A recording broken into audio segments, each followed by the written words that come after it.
Big idea number one, never cave to your detractors. At the age of 20, I had the idea for my first company.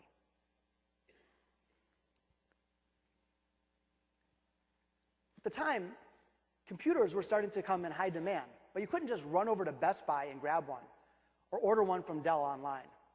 Discount computers were actually hard to come by. So my idea was that I could mail order individual components, assemble them in my college apartment, undercut the competition, and still manage to make a profit. Now, I'd never started a company before. I'd never even taken a business class. So to figure out what to do, because I had all this passion and very little experience, I went to my mentor. This was a man that I admired greatly, who had run his own business for 25 years. I reached out, shared my vision, and humbly asked for a $1,000 loan to start my new company. He thoughtfully responded, "Why don't you send me a business plan?" A what? So it turned out to be pretty good advice, actually. I went to the library. Anyone remember libraries, by the way? Libraries? So I went to the library to figure out what he was talking about. Once I figured out what a business plan was, I committed. I said, I'm going to write the granddaddy of all business plans. My finished product was nearly 100 pages, charts and graphs and detailed financial projections. I went over to Kinko's, printed it on fancy paper, put it in a beautiful binder, and mailed it off to my mentor, waiting for his feedback.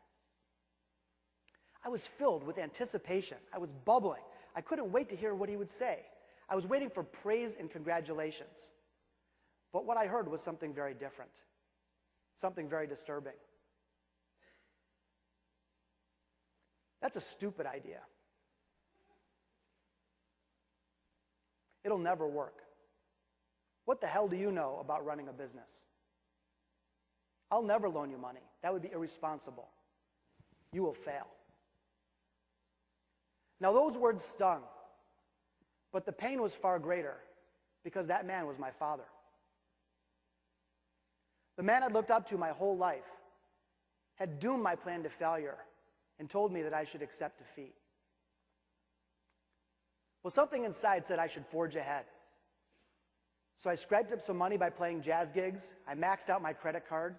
I launched my business, and I never looked back. I made countless mistakes along the way. But I somehow had the fortitude to see it through to success. 2 years later, I ended up selling the company for a healthy profit just before completing my undergrad. Whatever your dream is, there will be no shortage of people telling you that it can't be done. The detractors will show up in droves, and they're there to test your resolve. It's up to you to just simply ignore the noise. In my case, I followed my heart, even when my own father told me I would fail. But as a result, I'm here today.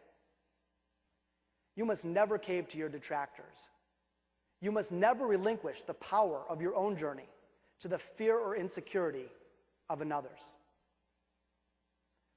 Those scientific laws that we spoke of earlier, they will inevitably try to derail you, and you'll hit some speed bumps along your journey. But with passion and commitment, you will overcome.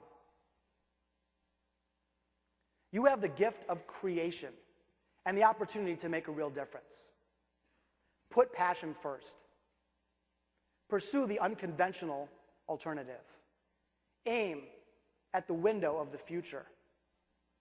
Let go in order to seize greatness. And whatever you do, never, ever let anyone get in the way of reaching your full potential. Thank you.